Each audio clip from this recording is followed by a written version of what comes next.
Auto frames with lenses for rupees 599. Do you wanna get a coffee with me? No. Make a 3D. Hello students, this is Ravindra Yogi और आज का chapter है हमारा the human eye and the colourful world and optical instrument. ये science का चैप्टर 11 है। तो इसमें हम आइज़ के बारे में पढ़ेंगे। जैसा कि आप जानते हैं, आइज़ से ही हम पूरे वर्ल्ड को देख पा रहे हैं, है ना। जो भी वर्ल्ड में कलर है उन सब के बारे में देख पा रहे हैं, ठीक है। तो इसी चैप्टर को हम अब आगे पढ़ेंगे। तो स्टूडेंट्स, सबसे पहले इस चैप्टर के अंदर जो टॉपिक्स कवर होंगे वो है human I, accommodation of eye, I defects, dispersion, atmospheric refraction और स्कैटरिंग के बारे में हम पढ़ेंगे। तो सबसे पहले हम देखते हैं ह्यूमन आई। ह्यूमन आई क्या है? It is A naturally occurring optical instrument. ये एक नेचुरली ऑप्टिकल इंस्ट्रूमेंट होता है क्योंकि इसके अंदर क्या लगा है? लेंस लगा है। As you all know that we have a pair of eye in us. जैसा कि आप सब जानते हैं कि हमारे पेयर ऑफ आइज़ होती है, दो आँखें होती हैं। और इसका फंक्शन क्या है वो भी देखते हैं। The function is that enable us to see, otherwise without it the whole world would have been a dark place for us. जैसा कि आप जानते हैं कि आँखों के से हम क्या पूरी दुनिया को देख पा रहे हैं। अगर हमारी आँखें नहीं होंगी तो हमारे लिए पूरा वर्ल्ड क्या हो जाएगा? एक डार्क प्लेस जैसा हो जाएगा। जैसा कि आप जानते हो कि जिनकी आंखें नहीं होती वो बेचारे किसी भी चीज़ को नहीं देख पाते हैं, ना पढ़ पाते हैं। उनको पढ़ने का भी मेथड कुछ अलग तरह का होता है। लेकिन अगर हमारी आंखें हैं तो हम उन आंखों से पूरे वर्ल्ड को देख सकते हैं, अलग अलग तरह के कलर्स को पहचान सकते हैं। हमारे लिए जो वर्ल्ड होता है वो एक कलरफुल स्पेस होता है, ठीक है, जिसमें हम डिफरेंट टाइप्स ऑफ चीज़ें देखते हैं जो डिफरेंट कलर्स की होती हैं। इसके बाद देखते हैं हम, देखो जो आई होती है वो एक स्पेरिकल बॉल होती है ना। एक स्पेरिकल बॉल होती है जिसमें क्या होता है? स्मॉल ब्लज होता है इन द फ्रंट पार्ट। तो जो हमारी आँख होती है उसमें जो बाहर की तरफ जो पार्ट निकला होता है उसको बोलते हैं स्मॉल बल्ज, ठीक है। तो ये स्मॉल बल्ज होता है। It is located in I socket. जो ये स्पेरिकल बॉल होती है वो सॉकेट के अंदर लोकेटेड होती है। इट हैज़ 2 लेयर्स, जिसमें क्या 2 लेयर्स होती हैं दैट कवर इट, जो उसको कवर करके रखती हैं। कौन कौन सी है? एक तो स्क्लेरोटिक और दूसरी है कोरोइड, ठीक है। तो ये जो आँख के अंदर बाहर वाली लेयर होती है, एक आउटर लेयर, उसको तो हम बोलते हैं स्क्लेरोटिक, और जो इनर लेयर होती है उसको हम बोलते हैं कोरोइड, ठीक है। अब ये जो लेयर्स होती हैं इनके क्या फंक्शन है उसे हम देखते हैं नेक्स्ट पेज पर। फंक्शन ऑफ स्क्लेरोइड, जो स्क्लेरोइड होता है उसका फंक्शन क्या होता है? It is the outer most covering. जैसा मैंने बताया ये आउटर मोस्ट कवरिंग होती है। It consist of white fibres and its function is to protect the all part of eye. ये आउटर कवरिंग होती है जिसमें क्या है? वाइट फाइबर्स होते हैं। जैसा कि आप बॉडी में जानते हो वाइट और ब्लू फाइबर्स होते हैं, तो आइज़ में क्या है? वाइट फाइबर्स होते हैं जो हमारी आइज़ को प्रोटेक्ट करते हैं, हर पार्ट को। स्क्लेरोइड, ठीक है। स्क्लेरोइड के अंदर जो लेयर होती है वो होती है choroid. Choroid is a grey membrane attached to choroid from inner side. Its function is to darken the eye from inside so that no internal reflection take place. जो ये कोरोइड होता है ये ग्रे मेम्ब्रेन होती है अंदर की तरफ, आँख के अंदर की तरफ होती है। और इसका फंक्शन क्या होता है? ये आँख को डार्कन बना के रखती है ना। इसीलिए ये ग्रे कलर की होती है। और ये डार्कन बनाने के कारण ही जो इस आँख के अंदर इंटरनल रिफ्लेक्शन नहीं हो पाता है, ठीक है। तो ये इंटरनल रिफ्लेक्शन को रोकने का काम करती है कोरोइड होती है ना। ये अंदर से कैसी है? डार्क है, और इसी कारण से इसका कलर क्या होता है? ग्रे कलर की ये मेम्ब्रेन होती है। तो आपको समझ में आया फंक्शन ऑफ स्क्लेरोइड और फंक्शन ऑफ क्लेरोइड। जो आउटर मोस्ट है वो तो स्क्लेरोइड है और जो इनर है वो कोरोइड है। अब स्टूडेंट्स हम देखते हैं आई के लेयर्स के बारे में पढ़ते हैं। तो आइज़ में क्या क्या होता है? एक तो कॉर्निया होता है, आइरिस होता है, प्यूपिल होता है, सिलेरी मसल्स हैं, लेंस है, रेटिना है, और blind spot and optic fibre nerve है। इन सब के बारे में हम डिटेल में पढ़ेंगे नेक्स्ट पेज पर। जैसा भी आप देख पा रहे हैं ये सारी चीज़ें इसमें हैं। तो सबसे पहले हम देखते हैं कॉर्निया के बारे में। जो कॉर्निया क्या है? Cornea is a white part of eye. Eye का वाइट पार्ट होता है जो अलाउ करता है लाइट को एंटर होने के, लाइट को हमारी आँख में जाने देता है। और ये एक्ट कैसे करता है? जैसे विंडो टू वर्ल्ड, ठीक है। तो ये था हमारा कॉर्निया। जो हम डोनेट के टाइम में जो पार्ट यूज़ करते हैं वो होता है कॉर्निया, ठीक है। अब देखते हैं आइरिस। आइरिस क्या है? It is a coloured part of eye. जो कलर पार्ट होता है आँख का वो होता है आइरिस। आइरिस क्या करता है, होल्ड करता है प्यूपिल को, and also adjust size of pupil, ये प्यूपिल के साइज को एडजस्ट भी करता है according to intensity of light, light की इंटेंसिटी पर के बेस पर ये क्या करता है, प्यूपिल को एडजस्ट करने का काम करता है आइरिस। अगर ब्राइट लाइट होगी तो ये आइस को स्मॉल कर देगा और लाइट डार्क होगी तो ओपन कर देगा। चलिए प्यूपिल के बारे में देखते हैं। It is black in colour that absorb all lights rays falling on it, ये जो प्यूपिल होता है ये ब्लैक कलर का होता है, ये लाइट जितनी भी लाइट फॉलिंग हो रही हैं उन सबको क्या कर लेता है, एब्जॉर्व कर लेता है, क्योंकि ब्लैक कलर हर लाइट को एब्जॉर्व कर सकता है तो ये प्यूपिल इसको एब्जॉर्व कर लेता है।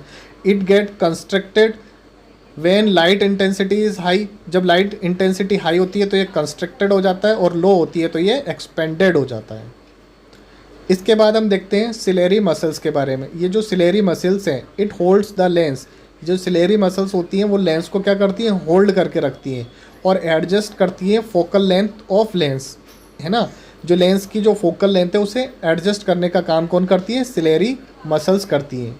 अब यहाँ फोकल लेंथ क्या होती है ना, focal length is the distance between object and the centre of lens, centre of lens और ऑब्जेक्ट के बीच का जो डिस्टेंस है उसे हम क्या बोलते हैं, फोकल लेंथ कहते हैं। तो ये सिलेरी मसल्स क्या करती हैं, इस फोकल लेंथ को भी एडजस्ट करने का काम करती हैं, है ना। आप ये डायग्राम में देख पा रहे हैं ना, कॉर्निया क्या है, आइरिस क्या है, प्यूपिल, सिलेरी मसल्स। अब हम देखते हैं रेटिना। तो रेटिना जो पीछे का पार्ट है जहाँ पर it is screen of eye where image is form, retina क्या होता है, जहाँ पर इमेज बनती है ना, यानी स्क्रीन का वर्क करती है रेटिना। इसके अंदर 2 टाइप्स के सेल होते हैं, एक कोन सेल है, एक रोड सेल। कोन सेल क्या करते हैं, ये कलर को रेस्पॉन्ड करते हैं, और रेड सेल क्या करते हैं, रोड सेल क्या करते हैं, रोड सेल रेस्पॉन्ड करते हैं इंटेंसिटी ऑफ लाइट को। अगर ये इंटेंसिटी ऑफ लाइट को, अगर ज़्यादा लाइट आ रही है तो ये लेंस को क्या कर देते हैं, कॉन्ट्रैक्ट कर देते हैं, और अगर कम लाइट होती है तो इसको एक्सपेंड कर देते हैं ताकि ज़्यादा से ज़्यादा लाइट अंदर आ सके, ठीक है। तो ये कोन सेल हुए और रोड सेल हुए।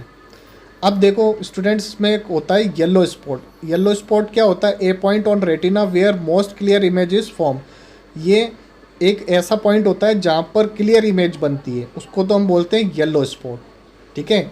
इसके बाद है ब्लाइंड स्पॉट। ब्लाइंड स्पॉट क्या होता है, ये जो ऑप्टिक नर्व के बाहर जो स्पेस दिख रहा है इसको कहते हैं blind spot. It is that point on retina where no image is form, जहाँ पर कोई इमेज नहीं बनती है उसी को हम बोलते हैं ब्लाइंड स्पॉट बोलते हैं। इसके बाद है ऑप्टिक नर्व। ऑप्टिक नर्व क्या है, nerve that connect eye to brain, ये एक ऐसी नर्व होती है जो आई को ब्रेन से कनेक्ट करती है। इमेज जो भी आई में बनेगी वो इन्फॉर्मेशन ब्रेन तक पहुंचाने का वर्क ऑप्टिक नर्व करती है। अब देखो इस आईज के अंदर कुछ फ्लूइड भी प्रेजेंट होता है, जैसे मैंने आपको बताया था। The fluid is present between cornea and lens के बीच में कुछ फ्लूइड है, इसे हम बोलते हैं एक्वियस ह्यूमर। अब ये एक्वियस ह्यूमर का फंक्शन क्या है देखते हैं। It is a watery fluid present in the anterior part of eye and its function is to protect the anterior part of eye from collapsing when there is sudden change in atmospheric pressure. इस जो fluid है इसका work होता है, जो anterior part होता है आई का उसको प्रोटेक्ट करके रखता है ना, कोलाप्स नहीं होने देता है। अगर कोई एटमॉस्फेरिक सडनली कोई एटमॉस्फेरिक प्रेशर चेंज हो, एटमॉस्फेरिक प्रेशर जो होगा उससे इसे प्रोटेक्ट रखता है, ठीक है। Also it is the fluid that flows out from eye when we wink our eyes, so it washes the eye and also keep it moist. जब हम ये फ्लूइड क्या करता है, इस तरह से भी फ्लो आउट होता है आई में जब हम विंक करते हैं आइस को, सो इट वॉशेज, ताकि हम आँखों को धो सकें, और आँखों में जो नमी बना के रखता है वो यही होता है एक्वियस मॉइस्चर। इसी की जैसा होता है एक वर्चुअस ह्यूमर। वर्चुअस ह्यूमर क्या होता है, विट्रियस ह्यूमर। विट्रियस ह्यूमर क्या है, the fluid in present between lens और रेटिना। लेंस और रेटिना के बीच में जो ये येलो येलो है ये कहलाता है विट्रियस ह्यूमर। इसका फंक्शन भी सेम एक्वियस ह्यूमर की तरह ही होता है ना। It is a dense jelly like fluid present in posterior part of eye and its function is to protect posterior part of eye from collapsing when there is sudden change in atmospheric pressure. It also help in focusing the image clearly on retina. ये जो होता है fluid के आई के posterior part को क्या करता है, सेव रखता है और इसका प्रोटेक्ट करता है, ठीक है, और कोलैप्स नहीं होने देता है। एंड कोई भी एटमॉस्फेरिक प्रेशर से जो सडनली चेंज हो रहा है उसमें से कोलैप्स नहीं होने देता है, पोस्टरेट पार्ट को प्रोटेक्ट करने का वर्क करता है विट्रियस ह्यूमर, ठीक है। इसके साथ साथ हेल्प करता है क्लियर इमेज बनाने में। अब एक क्वेश्चन है, what happens when we are standing out in a day time, जब हम दिन में खड़े होते हैं तो उस समय में क्या क्या हो सकता है आइज़ में। तो when we are expose to bright light iris contract the pupil partially और we can say pupil shorten.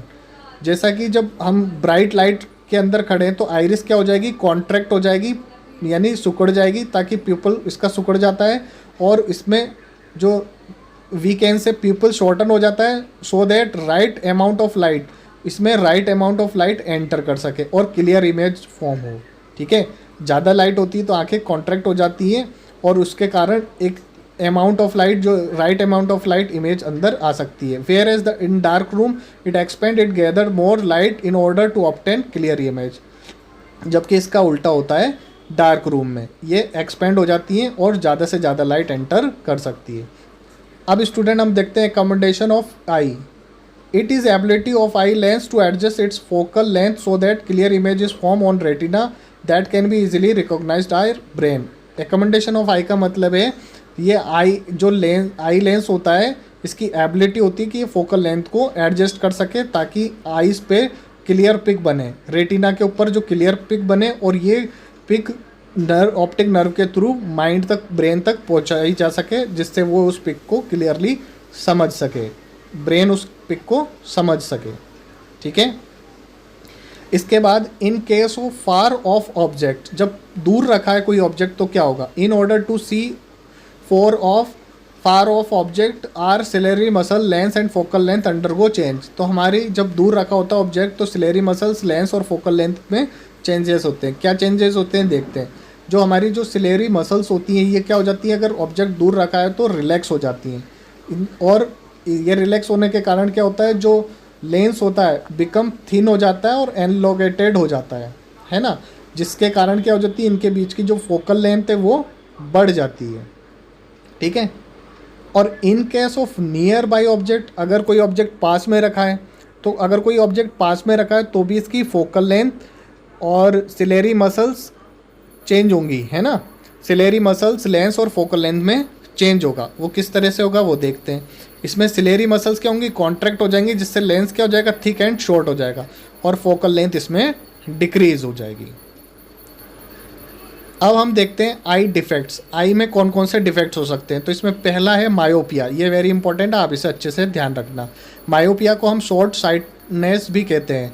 ये एक ऐसा डिफेक्ट होता है जिसके अंदर पर्सन जो है दूर की क्लियर, बस दूर कोई ऑब्जेक्ट रखा है तो उसको क्लियरली विजिबल नहीं होता है, लेकिन जो पास रखा है, पास की जो चीज़ें रखी हैं वो तो क्लियरली दिखती हैं, पर दूर की वस्तुएं उसको क्लियरली नहीं दिखती हैं। इसको कहते हैं मायोपिया या शॉर्ट साइटनेस। इसका कारण क्या होता है, तो muscles do not relax properly. जो मसल्स होती हैं वो प्रॉपरली रिलैक्स नहीं होती हैं, जिससे लेंस क्या हो जाता है, do not elongated properly, elongated नहीं हो पाता है lens, due to which focal length does not increase properly, as result no clear image is form. Muscles क्या होती हैं, रिलैक्स नहीं हो पाती हैं, जिससे लेंस भी एनलोगेटेड नहीं हो पाता है सही से, और focal length does not increase नहीं हो पाता है, जिसके कारण आईज पे पिक नहीं बन पाती है। ये पिक रेटिना से पहले ही बन जाती है, इस कारण से ये डिसीज़ हो जाती है। अब देखो इसको आई डिफेक्ट जो हुआ इसको एक बार और समझ लेते हैं। देखो eye ball being too elongated होती है, converging power of lens being too high. Converging power जो होती है लेंस की वो बहुत ज़्यादा होती है, due to which image is form in front of retina, जिसके कारण क्या हो जाता है, रेटिना के आगे ही पिक बन जाता है। आगे पिक बन जाता है तो ब्रेन उसको आइडेंटिफाई नहीं कर पाता, क्योंकि रेटिना से पहले ही पिक बन गया। तो इसके करेक्शन के लिए, यानी इसको सही करने के लिए क्या करते हैं, इसके लिए एक स्पेक्टिकल्स का यूज़ किया जाता है, जिसमें कॉनकेव लेंस बना होता है। कॉनकेव लेंस क्या करता है, जो आने वाली रेज है उनको पहले डाइवर्स कर देता है ना। उसके बाद जो हमारी आइज़ का लेंस है वो उसको कन्वर्स करता है रेज को, और वो पिक बिल्कुल रेटिना पर बनता है। क्लियर है। तो इस तरह से इसका ठीक किया जा सकता है। सेकंड है इसमें हाइड्रोमाइट्रोपिया। इसको हम लॉन्ग साइटेडनेस भी कहते हैं। It is a defect in which person is unable to see near object but can see far off objects clearly. इसमें क्या है, दूर रखा हुआ ऑब्जेक्ट क्लियरली दिख जाता है लेकिन पास रखा हुआ ऑब्जेक्ट क्लियरली नहीं दिखता। ठीक है, कारण क्या है, ऐसा क्यों होता है? Due to some reason ciliary muscles do not contract properly, lens do not become thick and short due to which focal length does not decrease, as a result image form is not clear and can't be identify by brain. इसमें क्या होता है, जो ciliary muscles होती हैं वो properly contract नहीं होती हैं, जिसके कारण क्या होता है, जो लेंस होता है वो डू नॉट बिकम थिक, वो थिक मोटा नहीं बन पाता है, ना शॉर्ट हो पाता है। इससे क्या होगा, अगर ये लेंस इस तरह से थिक और शॉर्ट नहीं होगा तो focal length does not decrease, focal length क्या होगी, डिक्रीज नहीं होगी। डिक्रीज नहीं होगी तो ये जो इमेज बन रही है वो रेटिना के पीछे जाके बनेगी, जो रेटिना के पीछे बनेगी तो वो आइडेंटिफाई नहीं हो पाएगी ब्रेन को। क्लियर है? तो ये डिसीज़ हाइड्रोमाइट्रोपिया कहलाती है, इसे लॉन्ग साइटेडनेस भी कहते हैं। क्लियर है, समझ में आया?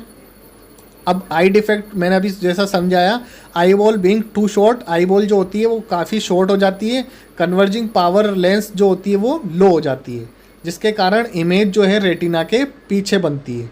इमेज रेटिना के पीछे बनती है तो वो आइडेंटिफाई नहीं हो पाती है। अब इसको ठीक करने के लिए क्या किया जाता है, कॉन्वेक्स लेंस का यूज़ किया जाता है।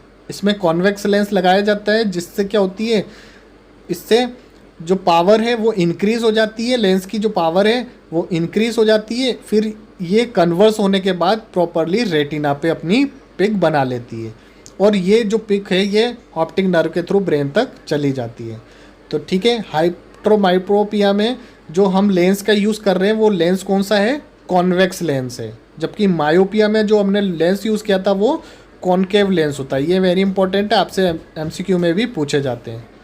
अब तीसरी डिसीज़ इसमें जो है वो है प्रेसीबायोपिया। प्रेसीबायोपिया में क्या होता है, with gradually increase in age are ciliary muscles like other muscles weakens, it can't contract और relax properly, as a result person can't see near by और फार ऑफ ऑब्जेक्ट क्लियरली। इसमें क्या होता है, देखो ये बेसिकली तो एज बढ़ने पर होता है ना, बुढ़ापे में होता है, ये ओल्ड एज में ये डिसीज़ होती है, क्योंकि हमारी जो सिलेरी मसल्स होती हैं वो क्या हो जाती हैं, वीक हो जाती हैं, है ना तो प्रॉपरली कॉन्ट्रैक्ट होती है ना रिलैक्स होती हैं। इसके कारण क्या होता है, ना तो वस्तु दूर की दिख पाती है अच्छे से, ना पास की चीज़ें क्लियरली दिखती हैं। इसके करेक्शन के लिए बायोफोकल लेंस का यूज़ किया जाता है, दोनों लेंस लग जाते हैं इसमें। ठीक है, अब देखते हैं what is advantage of having two eye. हमारी दो आंखें होने के क्या फ़ायदे हैं? टू इंक्रीज हॉरिजेंटल व्यू, इससे हम क्या कर सकते हैं, हॉरिजेंटल व्यू को इंक्रीज़ कर पाते हैं, ज़्यादा से ज़्यादा देख पाते हैं। दूसरी बात यह है कि दोनों आंखें होती हैं, इनके बीच में कुछ गैप होता है, फ्यू सेंटीमीटर्स का गैप होता है, जो क्या करता है, हमें एबल करता है जज करने में डेप्थ को, सिनॉप्सिस भी कहते हैं। अब स्टूडेंट हमें बताना है what is are far point and near point of human eye. Human eye के लिए फार पॉइंट क्या है और नियर पॉइंट क्या है? तो फार पॉइंट हमारे लिए इन्फिनिटी, हम कितना भी दूर देख सकते हैं। नियर पॉइंट जो हमारा होता है वो 25 सेंटीमीटर होता है। ये भी इंपॉर्टेंट है, आप याद रखना। अब नेक्स्ट टॉपिक देखते हैं हम, रिफ्रैक्शन थ्रू प्रिज्म। तो सबसे पहले हमें यह समझना होगा प्रिज्म क्या होता है। तो prism it is a piece of glass और any transparent material bounded by triangular and 3 rectangular surface. ये एक ग्लास का पीस होता है जो ट्रांसपेरेंट होता है ना, और इसमें ये बाउंडेड होता है किससे, ट्राइंगुलर से और 3 रेक्टेंगुलर सरफेस से होता है। ठीक है, और जो ये रेक्टेंगुलर सरफेस होती है इसको हम कहते हैं रिफ्रैक्टिंग सरफेस कहते हैं। क्लियर है? इसके बाद देखिए, the angle between 2 refracting surface is called refracting angle और एंगल ऑफ प्रिज्म। जो ये रिफ्रैक्टिंग सरफेस होती है, दो रिफ्रैक्टिंग सरफेस के बीच में जो एंगल बनता है उसे हम रिफ्रैक्टिंग एंगल के नाम से जानते हैं, या एंगल ऑफ प्रिज्म बोलेंगे। The angle the line along which the 2 refracting surface meet called refracting the edge। जो लाइन along which होती हैं दो रिफ्रैक्टिंग सरफेस के जहाँ मिलती हैं उसको हम रिफ्रैक्टिंग एज कहते हैं।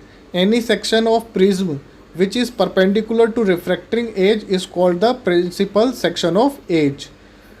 जो सेक्शन प्रिज्म का वो सेक्शन जो परपेंडिकुलर होता है रिफ्रैक्टिंग एज पे, उसे हम क्या बोलते हैं, प्रिंसिपल सेक्शन ऑफ एज के नाम से जानते हैं। अब हम देखते हैं नेक्स्ट कंसेप्ट डिस्पर्सन क्या है। It is defined as phenomena of splitting of light into 7 colours. ये एक ऐसी फिनोमिना है जिसमें एक वाइट कलर ग्लास प्रिज्म से पास आउट होने के बाद 7 कलर्स में स्प्लिट हो जाता है। इसको ही हम बोलते हैं डिस्पर्सन होना। ठीक है, जैसा कि आप देख रहे हैं ये वाइट लाइट प्रिज्म में से पास हुई और डिफरेंट एंगल बनाते हुए डिफरेंट कलर में कन्वर्ट हो गई।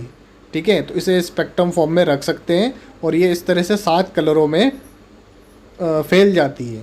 ठीक है, ये जो वाइट लाइट है 7 कलर में फैल जाती है। When light is allowed to pass through glass prism it split into 7 colours. जैसे मैंने अभी बताया 7 कलर्स में स्प्लिट हो जाती है। इट स्प्लिट, ये स्प्लिट क्यों हो रहा है? Because we know white light is combination of 7 colors and each color of entering into prism get refracted by different angle due to which different color is obtained on screen। अब ये जो colour split इसलिए हो रहा है कि हम जानते हैं जो वाइट कलर होती है उसमें 7 कलर का कॉम्बिनेशन होता है। जब ये 7 कलर एंटर करते हैं किसी प्रिज्म में तो वो रिफ्रैक्टेड होते हैं। रिफ्रैक्टेड क्यों हो जाते हैं? डिफरेंट एंगल से के कारण। जो हर कलर होता है वो हर डिफरेंट एंगल के कारण डिफरेंट कलर में रिफ्लेक्टेड हो जाता है और उसे ऑब्टेन कर लिया जाता है स्क्रीन पर। और ये जो कलर होते हैं वो कौन से होते हैं? ये होते हैं red, orange, yellow, green, blue, indigo and violet. तो ये 7 कलर इस तरह से ऑब्टेंड हो जाते हैं। अगर इसे इसी क्रम में लिखा जाए तो इस क्रम में चलने पर वेवलेंथ क्या होती है? डिक्रीज़ होती है और फ्रीक्वेंसी क्या होती है? इंक्रीज़ हो जाती है। ठीक है, तो ये जो प्रिज्म में 7 कलर बने इसकी जो वेवलेंथ है रेड कलर की वेवलेंथ सबसे ज़्यादा होगी और फ्रीक्वेंसी सबसे कम होगी। ठीक है, तो इस तरह से ये प्रिज्म से पास आउट होने के बाद ये 7 कलर आपको याद रखने। इन 7 कलर के मिड में जो कलर होता है वो होता है येलो। क्लियर है? अब देखते हैं हम जो रेड कलर होता है वो लीस्ट डेविएटेड होता है, जबकि वॉयलेट कलर क्या होता है? मैक्सिमम डेविएटेड होता है। क्यों होता है? क्योंकि रेड कलर की वेवलेंथ ज़्यादा है और वॉयलेट इसलिए लीस्ट हो रहा है वो, और वॉयलेट कलर की वेवलेंथ कम है इसलिए वो मैक्सिमम डेविएटेड होगा। और जो 7 कलर होंगे अगर उसे रिकम्बाइन कर दिया जाए तो वो वाइट लाइट बनाएंगे। कैसे बनाएंगे वो हम आगे देखेंगे। Rainbow is natural phenomena of showing dispersion. जो डिस्पर्सन का सबसे नेचुरल एग्जाम्पल है वो है रेनबो। ठीक है, ये नेचुरल एग्जाम्पल हो गया। अब हम देखते हैं ये रेनबो कैसे बनता है। How is rainbow form? तो रेनबो क्या है? Is an example of dispersion. अभी बताया मैंने डिस्पर्सन का एग्जाम्पल है। कैसे बनता है? It is form due to dispersion of white sunlight by rain drops in atmosphere. Each rain drop act so tiny glass prism. जो क्या होता है जब बारिश होती है तो रेन ड्रॉप एटमॉस्फेयर में आ जाती है ना, और जो वाइट लाइट होती है सन की वो इस रेन ड्रॉप में जाती है। तो रेन ड्रॉप क्या है? एक प्रिज्म की तरह वर्क करती है। ठीक है, when light enter this rain drops different colour ray reflect through different angles due to which rainbow is form. ठीक है, तो ये जो ड्रॉप्स होती हैं ये एक प्रिज्म की तरह वर्क करती है। तो लाइट जैसे ही इन रेन ड्रॉप्स में जैसे जाती है तो वो डिफरेंट कलर में रिफ्लेक्ट हो जाती है थ्रू डिफरेंट एंगल के कारण, इसलिए हमें रेनबो दिखता है। रेनबो दिखने के लिए सबसे मोस्ट कंडीशन है सन का होना। Rainbow is always form of to sun. अब देखो जैसे मैं बता रहा था कि रिकॉम्बिनेशन करेंगे, अगर वाइट लाइट रिकम्बाइन कर दें तो वो वाइट लाइट में बन जाएगी। जैसे वाइट लाइट प्रिज्म से पास हुई डिफरेंट एंगल के कारण डिफरेंट कलर में बढ़ गई। अब ये इसके बाद इन्वर्टेड प्रिज्म लिया और उसमें से इनको पास आउट कराया तो ये वापस से वाइट लाइट में कन्वर्ट हो जाता है। अब देखते हैं हम एटमॉस्फेयर रिफ्रैक्शन के बारे में। एटमॉस्फेरिक रिफ्रैक्शन क्या होता है? Is due to different layers of atmosphere with varying densities. Upper ones on rare and layer close to earth surface is denser. जो एटमॉस्फेयर होता है उसके अंदर डिफरेंट लेयर्स होती हैं। ठीक है, जो उनकी डेंसिटी भी वेरी करती है। तो जो अपर वंस होती है उसमें लेयर, उसको तो हम रेयर मानते हैं, और जो अर्थ के क्लोज होती है जो सरफेस के वो डेंसर होती है। अब हम देखते हैं कुछ फिनोमिना जो एटमॉस्फेरिक रिफ्रैक्शन पर बेस्ड हैं। तो इसमें हम पहला देख रहे हैं twinkling of stars and apparent position. तारे चमकते हुए हमें क्यों दिखते हैं? When light from star passes through atmosphere that mix continuously, so when star is in line of sight it is visible and when out of sight it is not visible so appear to twinkle. जब light star से pass होती है atmosphere के through तो वो mix हो जाती है और कंटिन्यूस हो जाती है। तो उसके बाद क्या होता है, जब स्टार से जो लाइन ऑफ साइट में होंगी, है ना, जो रेज लाइन ऑफ साइट में होंगी तो वो तो विजिबल होंगी, और जो आउट ऑफ साइट होंगी वो अनविजिबल होंगी, तो इसीलिए वो ट्विंकल करता हुआ हमें दिखेगा। अब हमारे दिमाग में क्वेश्चन आता है why planet do not twinkle. तो प्लैनेट ट्विंकल क्यों नहीं करते? Planets are very close to us, वो हमारे काफ़ी पास होते हैं, due to which size of apparent image so large, इसी कारण से उनकी जो अपेरेंट साइज होती है वो बड़ी दिखती है, which falls outside the line of site, जो लाइन ऑफ साइट्स के आउटसाइड होती है, इसी कारण वो ट्विंकल नहीं करते हैं। ठीक है, समझ में आया? तो प्लैनेट्स काफ़ी क्लोज होते हैं हमारे, तो वो बड़ी साइज़ में होते हैं, इसी वजह से वो ट्विंकल नहीं करते हैं। अब हम देखते हैं why sun appears bigger during sunset and sunrise. Sunset और सनराइज के समय सन बड़ा क्यों दिखता है? तो ड्यूरिंग सनसेट और sunrise the rays of light travel through maximum length of atmosphere, refraction is maximum, hence apparent image is closer to eye appears bigger. जब सनसेट या सनराइज होता है तो उसमें जो लाइट ट्रेवल करती हैं उनकी वेवलेंथ क्या होती है? मैक्सिमम होती है एटमॉस्फेयर में, इसलिए रिफ्लेक्शन भी ज़्यादा होता है। रिफ्लेक्शन ज़्यादा होने के कारण वो हमें बिगर दिखने लग जाती है, वो हमारी आइज़ के क्लोज हो जाती हैं और वो बिगर दिखती है उसकी इमेज। क्लियर है? नेक्स्ट है हमारा question, why sun is visible to us about 2 मिनट अर्लियर टू एक्चुअल सनराइज और सनसेट। सनराइज और सनसेट से पहले 2 मिनट पहले हमें सन उगा हुआ क्यों लगता है? तो इसका कारण भी क्या है? एटमॉस्फेरिक रिफ्रैक्शन है। ठीक है, एटमॉस्फेरिक रिफ्रैक्शन के कारण ऐसा होता है। नेक्स्ट कंसेप्ट है हमारा स्कैटरिंग। स्कैटरिंग क्या है? The process in which light firstly absorb then it is transmitted in all direction when it is incident on a particle which has larger diameter. इसमें ये एक प्रोसेस होता है जिसमें लाइट क्या होती है, सबसे पहले पार्टिकल्स द्वारा एब्जॉर्ब कर ली जाती है, उसके बाद वो सभी डायरेक्शन के अंदर ट्रांसमिटेड कर दी जाती है। इसी को हम क्या बोलते हैं? स्कैटरिंग कहते हैं। अब स्कैटरिंग सबसे ज़्यादा उसकी होगी जिसका डायमीटर बड़ा होगा। क्लियर है? अब हमें क्वेश्चन आया कि why sky appears blue. Sky हमें ब्लू क्यों लग रहा है? तो आंसर है when white light passes through atmosphere, violet, indigo and blue colors encounter suspended particles. These waves are absorbed and then scattered and it is received by RI. जब white light pass होती है atmosphere से तो वो violet, Indigo और blue colours के अंदर encounter होती है सस्पेंडेड पार्टिकल्स के द्वारा।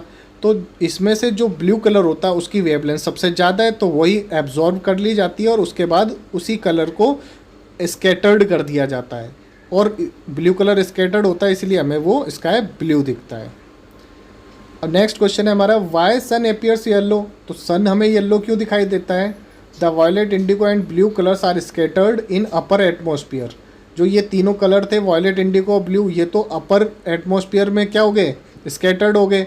So the resultant light is yellow. अब बची क्या light? Yellow. So when this light enters are I it appears yellow. तो जब ये लाइट हमारी आंखों में एंटर करती है तो हमें येलो ही दिखेगा। ठीक है, इसीलिए जो सन होता है वो येलो दिखता है। Is it clear? तो सन हमें येलो दिख रहा है, ये समझ में आ गया आपको? चलिए अब हम देखते हैं next question, why sky appears dark instead of blue to an astronaut. जो एस्ट्रोनॉट होता है उसको स्पेस से जो स्काई दिखता है वो डार्क क्यों दिखता है? तो in space no particles are present thus no scattering occur hence the sky appears dark. जो स्पेस होता है उसके अंदर कोई पार्टिकल प्रेजेंट नहीं होते हैं, तो पार्टिकल प्रेजेंट नहीं है तो वो स्कैटरिंग नहीं कर पाते हैं। स्कैटरिंग नहीं कर पाने के कारण जो स्काई है एस्ट्रोनॉट को क्या दिखता है? डार्क कलर का दिखता है। अब नेक्स्ट क्वेश्चन है, why does smoke coming out of coal fired chimney appear blue on misty day. Misty day के अंदर हमें जो कोल्स की चिमनी से स्मोक निकल रहा है वो ब्लू क्यों दिखता है? तो इसका आंसर है the tiny particles of smoke and moisture scatter blue colour of white light passing through it when this blue light reach our eye the smoke appears blue. जब टिनी पार्टिकल्स होते हैं smoke के, जब क्या होता है white light pass होती है तो जो टिनी पार्टिकल्स होते हैं वो ब्लू कलर को स्कैटर करते हैं, इसलिए हमें वो ब्लू दिखने लग जाता है। अब लास्ट क्वेश्चन है इस चैप्टर का, why do motorist use orange light rather than normal white light on a foggy day. तो इसका आंसर है it motorist use white light while driving in fog, then the tiny droplets of water scatter large amount of blue light. This scatter blue light will on reaching the eyes decrease visibility and hence driving becomes extremely difficult. However, when orange light is used, it does not get scattered on account of its longer wavelength and hence the driver can see clearly. Is it clear? तो ये chapter इसी के साथ ख़त्म होता है। आपको मेरा चैनल समझ में आया तो प्लीज़ आप मेरे चैनल को लाइक, सब्सक्राइब और ज़्यादा से ज़्यादा अपने फ्रेंड्स में शेयर कीजिए। Thank you very much.